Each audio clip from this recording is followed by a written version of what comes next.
everyone. My name is Melissa Lampe, and I'm the president of the Watertown Historical Society, and this is a fabulous turnout. So thank you all so much for joining us on a beautiful evening when we all should be outdoors enjoying the spring weather. Tonight is our annual meeting. We do this every year in April.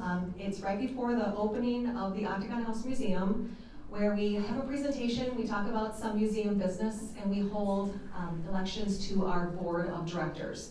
Can everyone hear me okay with this microphone volume? We're all good? Wonderful. Okay, we'll move ahead.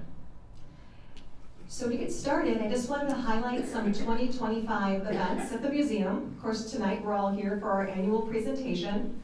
And then on Saturday, May 3rd, our museum opens for its 86th consecutive tour season, which I think is pretty incredible. We have a special presentation set for Monday, June 2nd, where our very own Bill Mullen, right here in the audience, wave hi Bill, thank you, is going to give a talk on Mullins, the history of Mullins, and he'll be joined by the Keatman brothers, who are the current owners of the business. So that will be a really special event right here in the library, and that's at 6 p.m. again on Monday, June 2nd. Music at the Museum returns. We're always excited about that, and thank you for the continuous support of that program. This will be our 5th year. We're going to kick it off on Monday, June 16th with a little polka. So the Gary Beal Band from Madison will be joining us. Following that, on Sunday, June 22nd, we are going to have a very special event, which is the dedication of our first kindergarten interactive classroom, and I'll talk about that in just a minute. Then back on Monday, July 21st, we're at the museum again for music, and it will be the band Ripple Effect. And for our Eagle fans in this room, John Harrison, who is the lead singer of Flight, when they perform at the Octagon House, he is another band, and it's Ripple Effect, and it's he and 2 other musicians, and they'll do all kinds of hit covers from like the 70s and 80s. Following that, we have music at the museum again on Monday, August 18th, and we have Tony Rocker coming to bring the music of Elvis to the grounds. And of course, our annual First Brigade Band concert is on Sunday, September 21st. Our annual Christmas play follows that on November 29th and 30th. So we hope to see you all at those special events. So I mentioned the interactive classroom. Hopefully some of you are familiar with this project. This is what it looks like today. So we have a little work to do.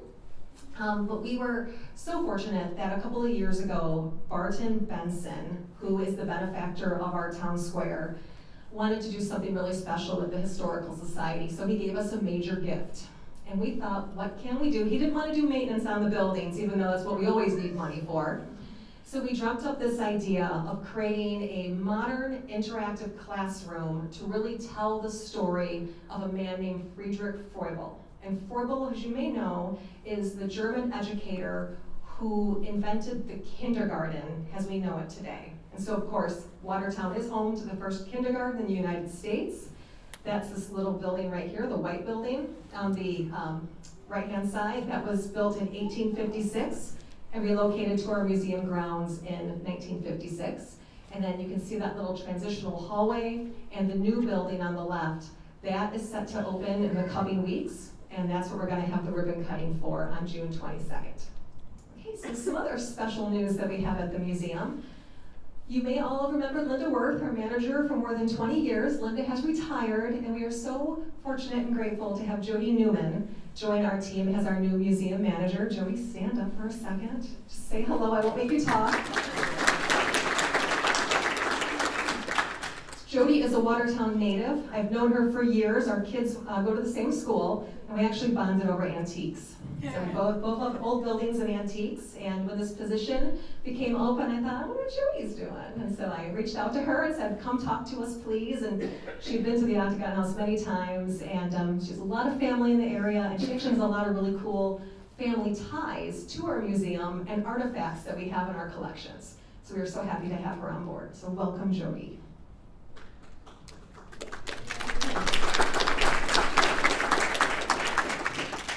I just want to backtrack to one thing. Down at the bottom of the slide, it says volunteers needed. So one difference that we are experiencing with this upcoming season is before we never had to have a volunteer in the first kindergarten. You'd walk in the door, you'd kind of be contained in an area, you'd look around, then you'd walk out. So now tourists are going to actually go in the building, walk all the way through it into the new structure. And so we are asking friends of ours in the community if they would consider donating 1 day a week to the museum from 12 to 3 p.m. just to be present in the kindergarten. You don't have to wear a costume, you don't have to know a script, just be there so we have someone from the Historical Society present while people are walking around freely in those buildings. So if that's something you'd be interested in, it would just be 1 weekend day during May, and of course during the season we're open every day but Tuesdays through Labor Day, and then we're just weekends again in September and October. So if that's something that might be interesting to you, let myself or Jody know. We'd appreciate that very much. Okay, so here's our business portion of the evening. But before we get to the election, I just want to ask all of my board of directors members to please stand up, just so everyone in the room can see you all. So this team of volunteers, many of us who have been with the Historical Society for a long time, work very hard to keep our buildings in beautiful condition and the Historical Society going strong. And of course, you can all sit down, thank you. If you follow social media, Ken Riedel in the back, he is the person who is always putting all the wonderful content on our Watertown Historical Society Facebook page, so always a special thanks to Ken for all that work, because that is really what connects us to the community in this modern age. So for our election, we have 4 candidates. One is myself, Judy Lehman, who is in the back, Ken Riedel, of course I just mentioned Ken, and then joining our board has a new member, this is really exciting, is Braden Nemitz. Braden is not here tonight because he is a junior in high school and he is at his home track meet right now. But Braden did a wonderful Eagle Scout project for us, and he's so interested in Watertown history, and he's really handy, and he wants to be on our board, and we are not going to say no to that because we want younger people to start having an interest in what we do. So I need to ask, are there any, if you are a paid member in good standing, meaning that you have paid the Historical Society your dues for 2025, you are eligible to vote, or is anyone here who is a member in good standing interested in running from the floor for a seat on our board? My bylaws say I have to ask twice. Yeah. Is anyone here interested in running from the floor? Okay, seeing none. Steve Board. I will move that we close the nominations and we accept the board of directors as presented unanimously. Okay, so Steve made a motion to close the nominations and accept the board of directors as presented unanimously. Is there a second? A second. Okay, seconded by Dave Yelk. Okay, all those in favor of this slate being elected to the board of directors, please say aye. Aye. Any opposed? Any abstentions? Probably not. Okay, that motion carries. Thank you very much. Okay, so we'll move on to our presentation, which I know is why you are all here tonight. Okay, so William Streblow, a very fascinating man who we have gotten to know very well over the past couple of years. In 2023, an opportunity came our way to acquire a really special collection of photographs of Watertown history. We have a couple of the original photo books up here in William's journal that you're all welcome to look at after the presentation, just please don't touch. But this came to us, and Ken has spent months and months digitizing and archiving and sharing these photos on our website and social media. So that is William standing up in the back. Who was here for our presentation last April when we did part 1 of this? Okay, so a few people. So if you don't mind, I would like to read an article that was written about him by Margie Krieger several years ago. And I think it's really important because it sets the stage for who he is. So bear with me. So this is from the Watertown Daily Times, May 21st, 2005. William Willie C. Streblow was a perfectionist who dabbled in photography as a hobby. He also had a penchant for relating any little thing he could remember about every one of his photos, where and when he took it, and why he was so taken with the subject. As a person interested in everything, he seldom passed a photo opportunity without the familiar click of his camera. His subjects covered a wide slice of his life back in the 1920s and 30s and beyond. Born on a farm in Richwood on February 12, 1891, Streblow died at the age of 74 on February 28, 1965, and he left a family legacy that reads like a pictorial history. His photos also went beyond the family to include everything he saw all over southwestern Wisconsin. His photos include family homes and barns, tractors and cars, action shots of farm chores, and even the family cow. When traveling to visit relatives, he often snapped everything around him, such as schools, churches, businesses, bridge construction, fairgrounds, parades, circuses, band conventions, main streets, and more. His photos are a traveling pictorial of small-town life in communities like Watertown, Juneau, Beaver Dam, Jefferson, Milford, Reedsburg, Columbus, North Leeds, and Lodi, and the metropolises of Milwaukee, as well as the cars that took him there. Most important of all, he documented every picture, often adding comments that read like a journal of everyday activities. He went beyond the photos and told the story on the back of the photo or in his journal, meticulously matching every entry to a photo log number. Even more amazing is his beautiful handwriting. He tells all in a beautiful script that can be easily deciphered. The black and white photos, with most measuring about 4.5 inches, fill scrapbooks that were cared for well after Struebel's death by his cousin, Arlene Hildebrandt of Watertown. Arlene has also since passed away. Struebel and Hildebrandt's father were first cousins, and Struebel was Hildebrandt's baptismal sponsor. Struebel had no children or direct heirs, so the scrapbooks defaulted into the hands of Hildebrandt, who enjoyed talking about the pictures that jogged her memory while keeping a tight grip on the scrapbooks. His pictures were his joy, and he was always talking about them. Back in those days, relatives often visited back and forth with extended families, and sometimes it took forever to get there, said Hildebrandt, pointing out that Struebel was a perfectionist in his work and was considered less than perfect, though, by his family and friends. She said, and this is kind of sad, he had a hair lip and a slight speech impediment, and you couldn't do anything about that back in those days, she explained. Struebel was the older surviving child of Louis and Louisa Struebel, and started keeping a journal as a young boy. He grew up on the family farm on Walton Road and later made his living as a farmer and carpenter. He attended school in Richwood, but did not go to high school. He married his wife, Olive, later in life. After he retired from farming, they moved to Watertown, where he built a few houses, but he never really made a good living. He was a perfectionist, she said, and he built houses for quality, not quantity, and other people were building them a lot cheaper. She said Struebel apparently never thought of marketing his pictures on a grand scale and turning his hobby into a moneymaker. Nonetheless, he managed to leave a documented legacy that will live on in history. That is a little history on William. Okay, so here he is pictured with his parents. I'll read some of this along. In some cases, I do have a little bit of a difficult time making out what he's writing, or the scan kind of blurred it. So if I get any of these names or anything wrong, feel free to point that out.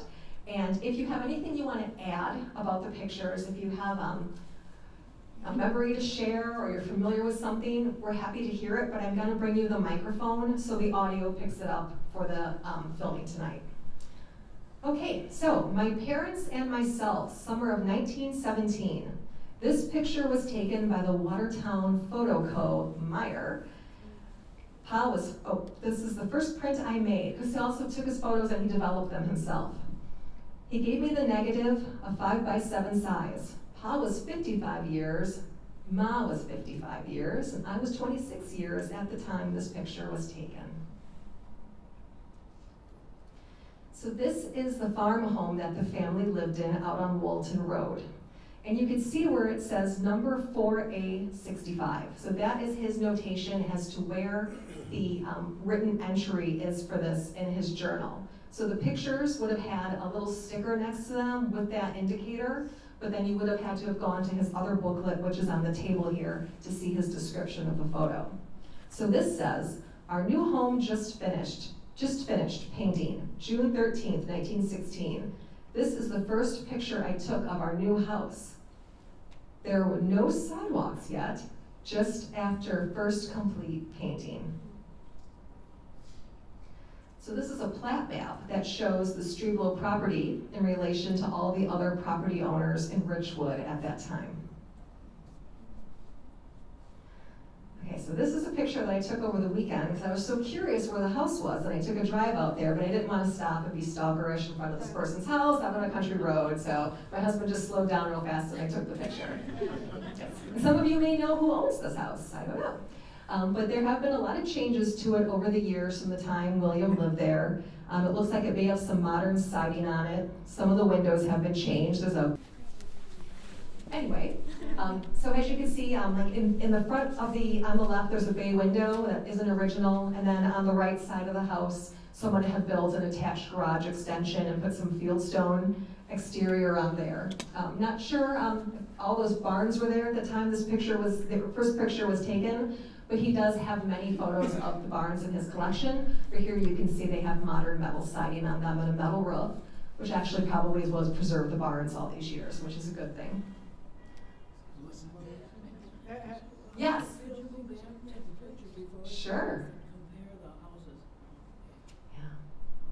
Okay. Yeah, so you can see in the front, it's just one little single window in that little 1.5 story section. And then the porch is obviously changed.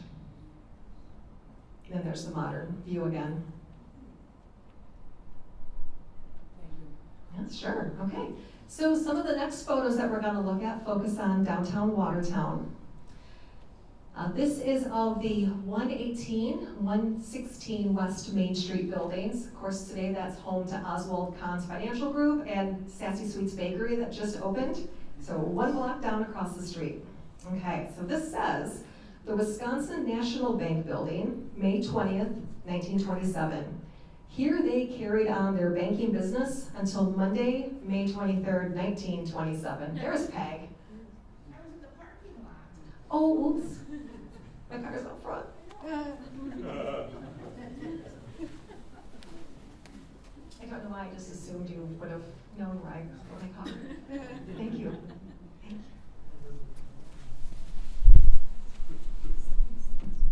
Bear with me.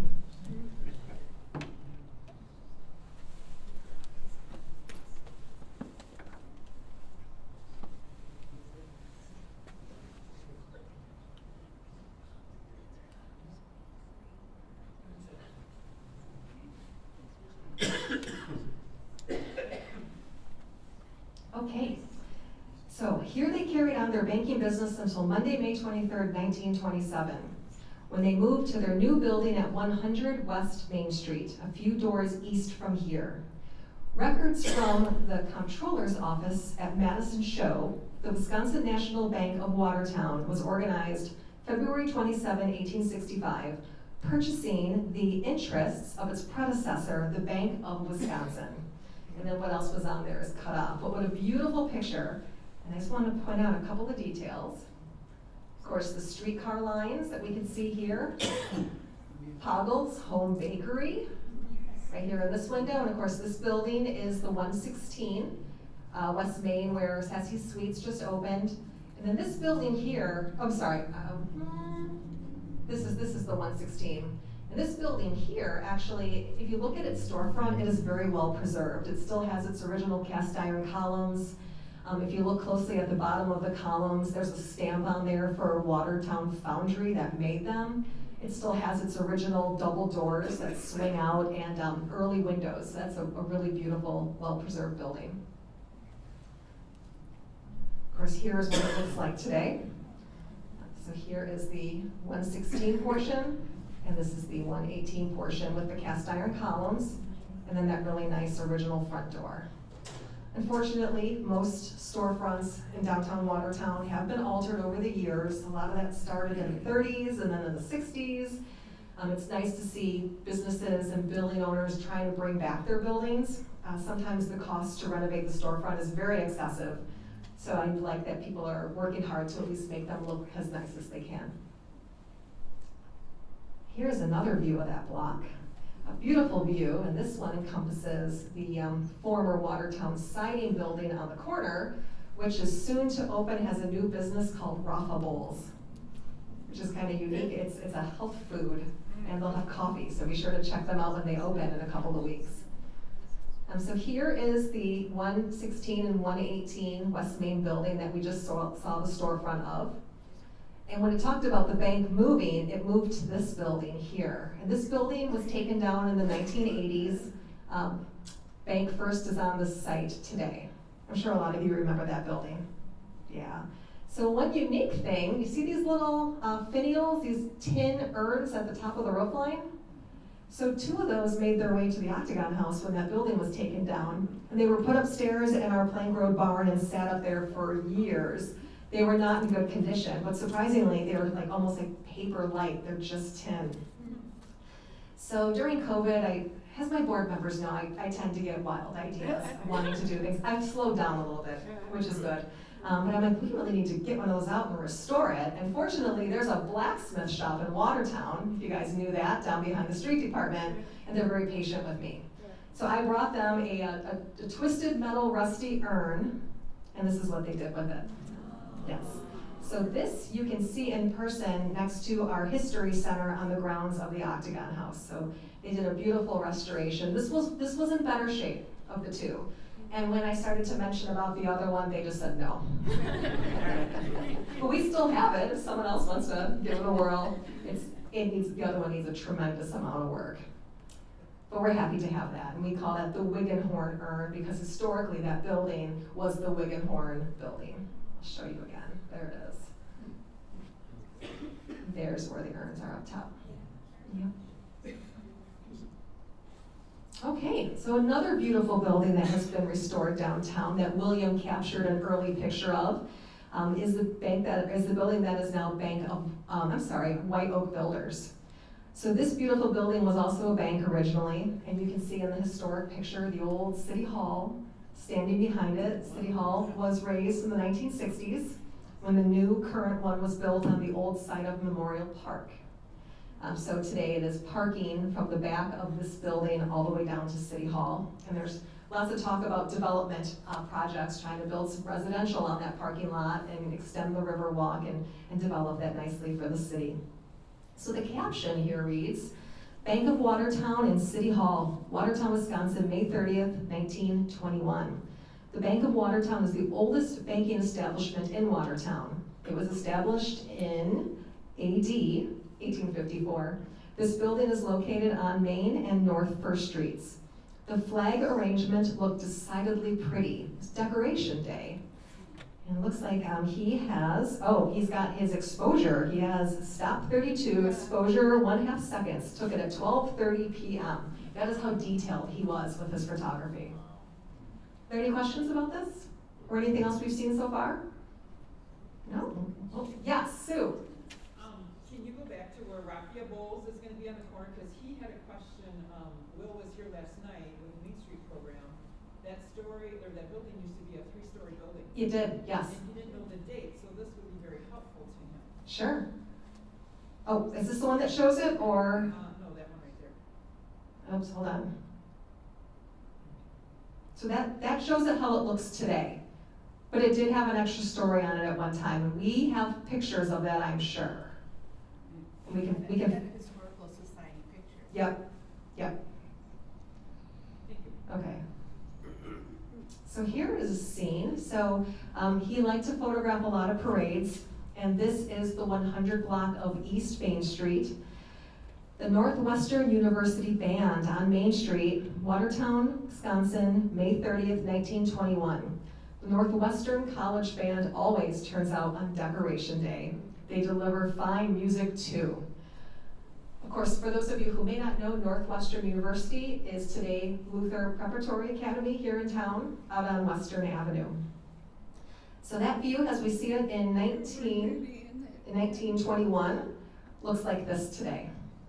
So Keck Furniture was in that picture in 1921, and it's still here today. That building had a number of facade changes made to it, to kind of go with trends at the time and modernization, but we're very happy that that's a thriving business downtown today.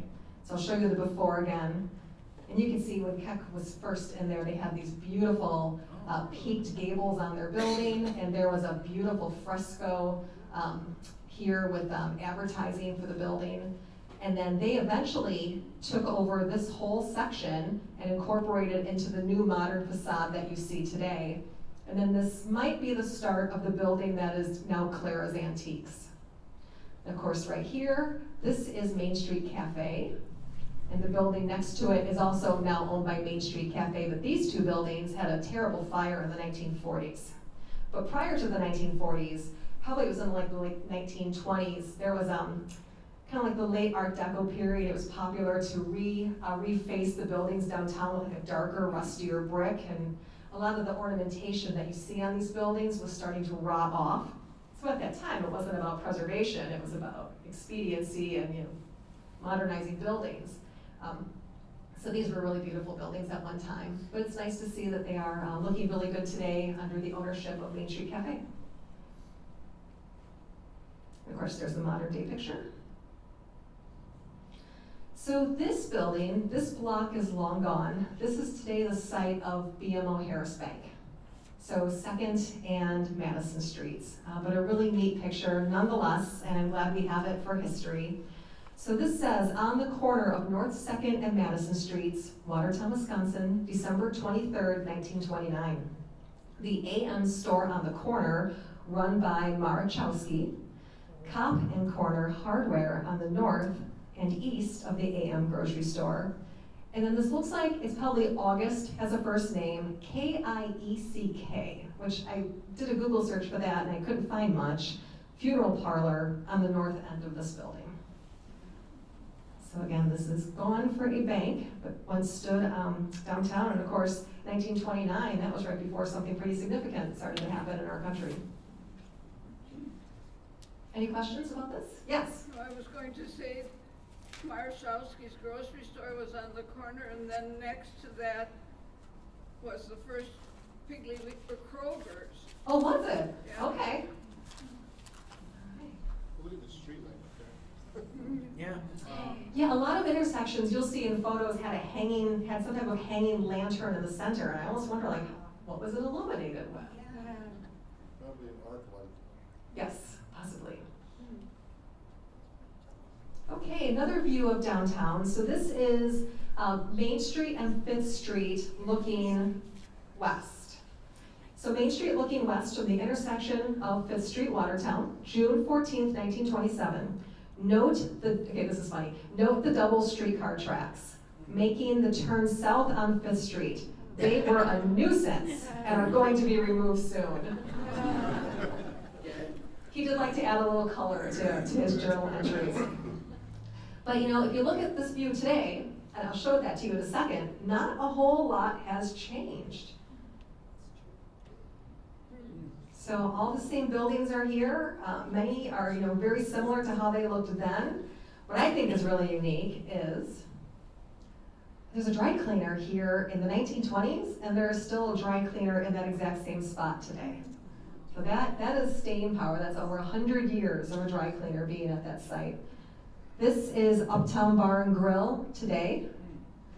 Over here is Literatus & Co. Far Horizons Imports is right in here, and Chandler House Bakery is inside this building here. And again, there's the modern day view. Should we bring back streetcars in Watertown? You think that'd be popular? No double. In our own version of the hop? Yeah. We'd have to call it something goose related though. Someone think of a name. Okay. Another building I wanted to point out, this is the Washington Hotel, was then and still is across from the Chamber of Commerce. I didn't put a modern day picture of this building in. But at one time, the Washington and the Carlton House were considered elegant hotels in Watertown. Of course, that was typically when hotels in small towns, you would have had a shared bathroom on a floor, and I believe that's still some of the arrangement in these buildings today. But what I thought was so cute was this coffee cup sign on the building that's in the shape of a little coffee mug with a little coffee steam coming up out of it. So I just wanted to share that, and of course, this building was regarded as a fine property on Main Street. I'm sure you all recognize this. Yes. So the Milk Condensery, Watertown, May 16th, 1921. The Van Camp Packing Co., Watertown's condensery. Here is where our milk from the farm goes every morning. Ever since 1909, our milk was taken there. A regular route hauler hauls it for 15% The first year, he got only 10%. They have over 600 patrons. And of course, he noted his stop was 32, exposure was a half second, took it at 3 p.m. and it was bright outside. Matt, You read that wrong. what did I read? He hauled it for 15 cents per hundredweight of milk. Is that what we're seeing? Okay, thank you. Okay. I don't know my weight hauling measurements. Okay. It looked like percent, so I went with it. So I wanted to share this picture, because many of you have probably noticed that this building too has had a lot of love in recent years. So Mike Yenzer, who sadly passed away recently from cancer, purchased this building a handful of years ago, and boy, as he put so much investment into it, put an entire new roof over the whole structure. And every couple of summers, he would gently scrape or use a technique that isn't harmful to the Watertown brick. He would prep the sides of the building and repaint them. And so the painting isn't finished yet, but I just wanted to put this in here just as an acknowledgement to the Yenzer family for all the beautiful work that was done on this building. Yes? That was Karma before. It was Karma before, yes. And they make vending machines, is that what they made there? Cappuccino dispensers. Cappuccino dispensers. Coffee dispensers. Very good, okay. So then again, here's the early picture. Look at the smokestacks coming up out of that too. Those are gone. And then the modern day photo. So here's a picture that I thought was fun to share. This is Washington Park, June 26, 1927. And William wrote, "Here is where I go to see them play baseball. This was taken just before a lively game. It is an ideal place for playing baseball, level and amply large. Many interesting Sunday afternoons I have already spent here. Admission is," I'm gonna say 35 cents unless someone corrects me. Does that look right? Matt? Okay, good. Baseball's always been expensive. And I know Tom O'Connor is in this room, and this is a very familiar view for him because his home looks down over Washington Park. But I put an arrow up here, and I wanted to note, who knows what this is or was? Who said standpipe? I heard it. Yep, that's the old standpipe water tower that stood for many years on Western Avenue. There's a water tower, there's a modern water tower in its place today. But we have a lot of really cool old pictures that show that old standpipe water tower. I'll show you some right now. So I took these off of our website today. They have Watertown Historical Society over them. That's our watermark, because we want to encourage people to buy prints from us. And that's why we label them that way. But you can see one shows the water tower on Western Avenue from about 1902. And then the Jones-Kreitzman House is right here. Of course, you also see that right here. And that's that beautiful house up on the hill when you're coming up Western. And then the other picture is about a 1903 view, and this shows an old building for Northwestern College, which is now the Luther Prep campus. And this is from a view from the Octagon House. Wow. Yeah, pretty cool. So here's another view I like. I think cemeteries are beautiful. And back during the Victorian times, cemeteries were places that families would go to gather for picnics and special events. And they would do that to be near their loved ones, but they were also really places of beauty. I mean, cemeteries back in those days were like parks. They were like modern day parks. And there'd be fountains and beautiful landscaping design and really creative tombstones. And Victorians, were superstitious people, of course, but they did spend a lot of time in cemeteries because it, again, helped them feel close to the people that they loved and lost. So here is a neat scene. Arrival of parade, Oak Hill Cemetery, May 30th, 1930, Memorial Day. And then here's a picture from our archives of that beautiful Oak Hill entrance gate. And did any of you notice that that was actually missing for a little while last year? Yes, I understand a city truck, possibly a garbage truck, had clipped it and damaged it, and the city went through the motions to have it completely beautifully repaired, and it's since been reinstalled in its current place. So there's a beautiful view, and of course the cast iron fence still exists around the bulk of the cemetery.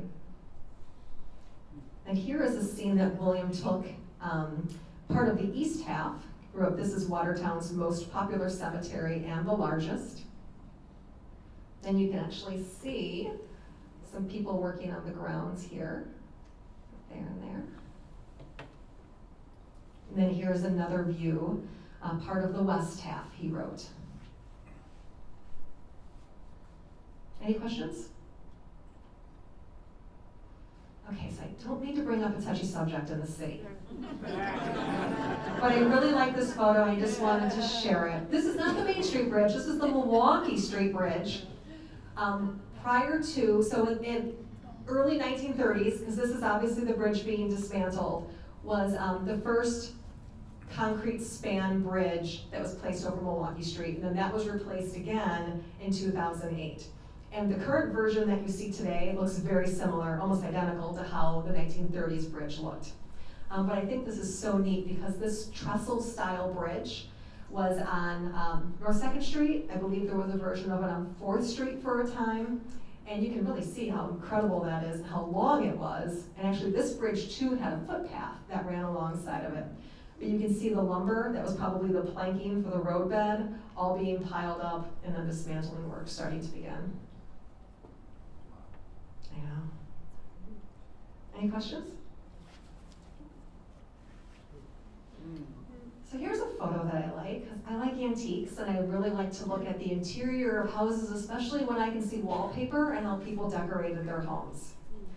So this is Aunt Minnie, and I like to think that's I-A-U-C-H, but I'm not 100% sure, and Mother, May 11th, 1920, seated indoors in our house. So who still has, or who remembers their parents or grandparents having a oak secretary in a parlor or living room? Who still has one? Raise your hand. Be proud. All right, well done. I actually don't have one of those. The one we have actually says furniture on the back. Does it really? That's awesome. Something. Okay, good. Don't ever sell that. Yeah. Right, yeah. But just really beautiful picture, and of course, always look at the way that the women are dressed. And I have to wonder, I've always heard that the reason why people look stern in historic photos is because they held still because the exposure time took so long with cameras. So I wonder if in the 1920s, if that was still the case with the equipment that William was using. I don't know. Ask Mr. Bedford that. Oh, Bill Bedford.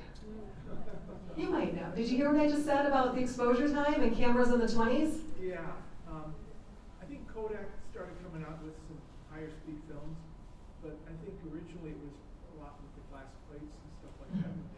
But I think they would have still had to remain pretty still. But Kodak started coming in with a lot of consumer products, cameras. Okay, thank you. Any questions about this picture before we move on? Do you see those shoes and how tight those things probably were? We have pairs of those at the Octagon House, and Jody and I look at them and think there's just no way. And then we look at the garments that women wore in their teeny, tiny size one. Jody might fit in them. I do not. I just saw a hand. Yvonne. I think in his pictures, he pictures his Aunt Minnie a lot. Yes. Yeah, she shows up in many pictures. She's on whatever you put on Facebook. Yep, on the Facebook page. Yes. And she's in a lot of them. And I bet this too, this is a pocket door that's probably closed right here. Pretty neat. You know, there's a couple of buildings downtown when I was Main Street Program Director that I used to get to go up into the upper floors.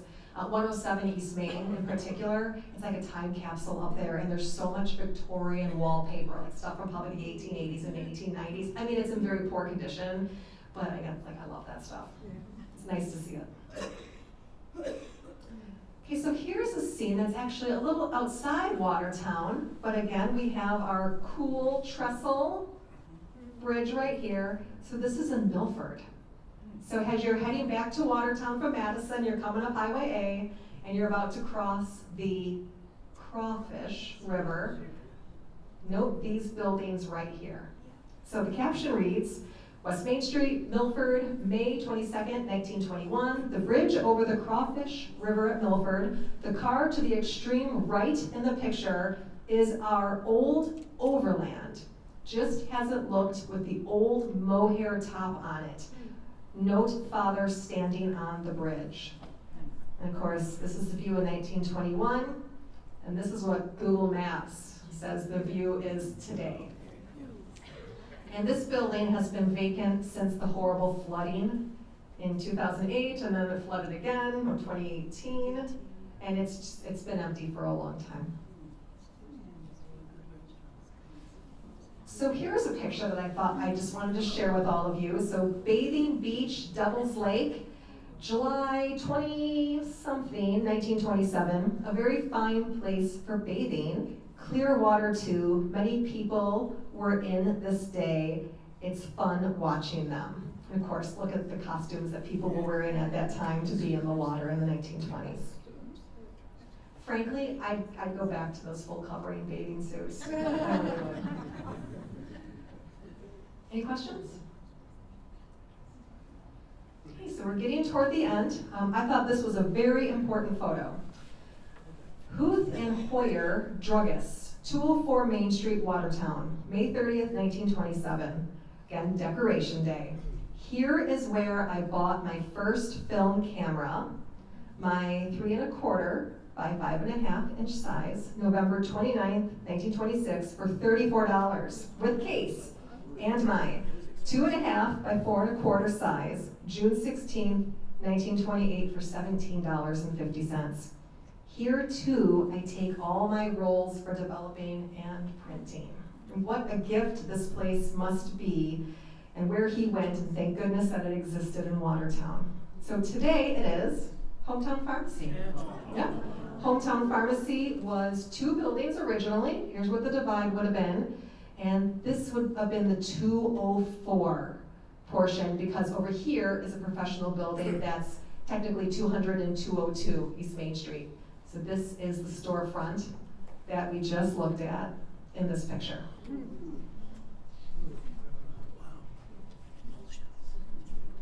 Yes? I have a comment about the last shot of this building. You can kind of tell the shutter speed by the blur of the man walking by. Okay. So even outside at that point, using film, he's probably shooting at 30th of a second or 15. So interior, I would probably say he might have even been shooting for 30 seconds to a minute. Yeah. Does anyone have any questions or stories to tell or memories to share? I know Ed Rather has a family connection to Mr. Strebelo through his wife, right? Arlene, yeah. Oh, there's, hello. Any questions? Is this it for the collection, Melissa? Oh, no, we could do many more of these presentations. This is just what I put together for this evening. There are hundreds of photos. And, oh yeah, I mean, there's so many more. If you go on our Facebook page, the Watertown Historical Society, you can search William's last name, and the photos should show up. But really, all you have to do is just look at our photo pane on the side, and you'll be able to identify all these photos as his work. So again, kudos to Ken Riedel for making this possible for us. And Ken did all the scanning for me tonight and matched up the journal entry with the photos. I was very grateful for that as well. Okay, well with that, we are concluded. Thank you all for coming. Please come see us at the Octagon House. If you would like to become members, if you haven't already, we have envelopes at the back table. I hate to talk about financials, but that place is really expensive to run. And we rely on our memberships and our tourism admission to keep our doors open. Our insurance alone is $10,000 a year. I know, and it doesn't get any cheaper either. All right, thank you so much.